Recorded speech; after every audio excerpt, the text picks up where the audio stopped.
എന്നോട് പലരും ചോദിച്ചിട്ടുണ്ട് ഈ അവധി ദിവസങ്ങളിൽ എന്താ പരിപാടിയെന്ന്.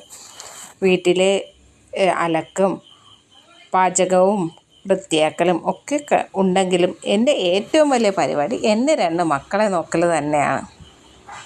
ഈ കരയുന്നവനാണ് എൻ്റെ 1.5 വയസ്സുകാരൻ പുത്രൻ ചിന്നപ്പൻ. ഇളയ ആളാണ് കേട്ടോ. ഇത് തുള്ളുന്നതല്ല, ഡാൻസ് കളിക്കുന്നതല്ല, ആശാൻ കരയുന്നതാണ്. സാക്ഷാൽ കള്ളക്കരച്ചിൽ. അഭിനയത്തിൻ്റെ സിംഹമാണ്.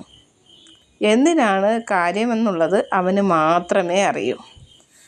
ഞാൻ പല വിധത്തിൽ സമാധാനിപ്പിക്കാൻ നോക്കി. ആൾ ഒരു വിധത്തിലും അടങ്ങുന്നില്ല. തുള്ളിക്കളിച്ച് കരയുകയാണ്. ഞാൻ ഓരോന്ന് പറയുന്നതിനും അവൻ്റെ കരച്ചിലിൻ്റെ ശബ്ദം ഉച്ചത്തിലാവുകയും തുള്ളിക്കരച്ചിലിൻ്റെ വേഗത കൂടുകയും ചെയ്യുന്നതല്ലാതെ ആശാൻ ഒരു വിധത്തിലും അടങ്ങുന്നതേയില്ല. അവസാനം ഓടിപ്പോയി എടുത്ത് ആ കരച്ചിലും മാറ്റി. ഞാൻ പണ്ട് മരത്തിലും അമ്മ പറയുന്ന കേട്ടിട്ടുണ്ട്, കശുമാവിലും മാവിലുമൊക്കെ കയറുമായിരുന്നു എന്ന്. ഇപ്പോൾ ഞങ്ങൾ താമസിക്കുന്നിടത്ത് കശുമാവും മാവും ഒന്നും ഇല്ലാത്തതുകൊണ്ട് എൻ്റെ മകൻ കയറുന്നത് ഗേറ്റിൻ്റെ മുകളിലാണ്.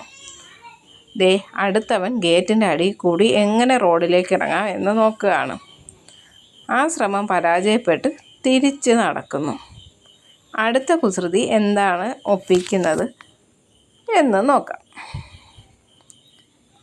അവിടെ നിന്ന് ചെടിക്ക് വെള്ളം ഒഴിക്കുന്ന ബോട്ടിലാണ് ആശാൻ തപ്പിപ്പിടിക്കുന്നത്. എങ്ങനെ ചെടിക്ക് വെള്ളം ഒഴിക്കാം എന്നുള്ളതാണ് അടുത്ത ആശാൻ്റെ റിസർച്ച്. അത് കഴിഞ്ഞ് വീണ്ടും ചേട്ടൻ്റെ അടുത്തേക്ക്. ചേട്ടൻ ഇപ്പോഴും ഗേറ്റിന് മുകളിൽ തന്നെയാണ്. ഗേറ്റ് തുറന്ന് മുകളിലെത്തി. ഇതൊക്കെയാണ് ഈ വീട്ടിലെ ഞായറാഴ്ചയിലെ അല്ലെങ്കിൽ അവധി ദിവസത്തെ പരിപാടികൾ. യവന്മാരെ നോക്കുക എന്നുള്ളത് എനിക്ക് വലിയൊരു ജോലിയാണ്. ചെറിയ ജോലിയൊന്നും അല്ല കേട്ടോ.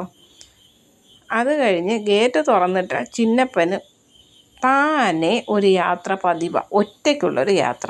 2 പേരും റോഡിൽ നിന്ന് കളിക്കുന്നുണ്ട്. കളിയാണ്. എങ്ങനെ ഞാൻ അകത്ത് കയറ്റും എന്ന് പറഞ്ഞ് 2 പേരെയും വഴക്ക് പറഞ്ഞ് അകത്ത് കയറ്റാൻ ശ്രമിച്ചുകൊണ്ടിരിക്കുകയാണ്. ഒരു വിധത്തിലും കേൾക്കുന്നില്ല. അത് കഴിഞ്ഞ് വീട്ടിൻ്റെ അകത്ത് ഒരുവിധം കയറ്റിച്ചപ്പോൾ ടീപ്പോയുടെ മേൽ കയറി നിന്നായി ഡാൻസ്. എന്ത് ചെയ്യാനാ? അമ്മ തലങ്ങും വിലങ്ങും നിന്ന് അമ്മ വഴക്ക് പറയുന്നുണ്ട് ഇറങ്ങാൻ വേണ്ടിയിട്ട്. ആര് കേൾക്കാൻ? അമ്മയെ മൈൻഡ് ചെയ്യുന്ന പോലുമില്ല. ആ വിധത്തിലാണ് ഡാൻസ്. അവിടെ നിന്ന് അമ്മ എങ്ങനെയെങ്കിലും അവനെ താഴെ ഇറക്കിയിട്ടുണ്ട്. താഴെ ഇറക്കിയപ്പോൾ അവൻ നേരെ പോയിരിക്കുന്നത് പൂജാ റൂമിൻ്റെ ഡോറ് തുറന്ന് അതിൻ്റെ അകത്താണ്. ഇതൊക്കെയാണ് ഇവിടുത്തെ അവധി ദിവസത്തെ വിശേഷങ്ങൾ. യവന്മാരെ നോക്കാൻ ഒരു ദിവസം തന്നെ തികയില്ല. പക്ഷേ ഞാൻ എൻ്റെ അമ്മയ്ക്കൊരു അവാർഡ് കൊടുക്കും കേട്ടോ.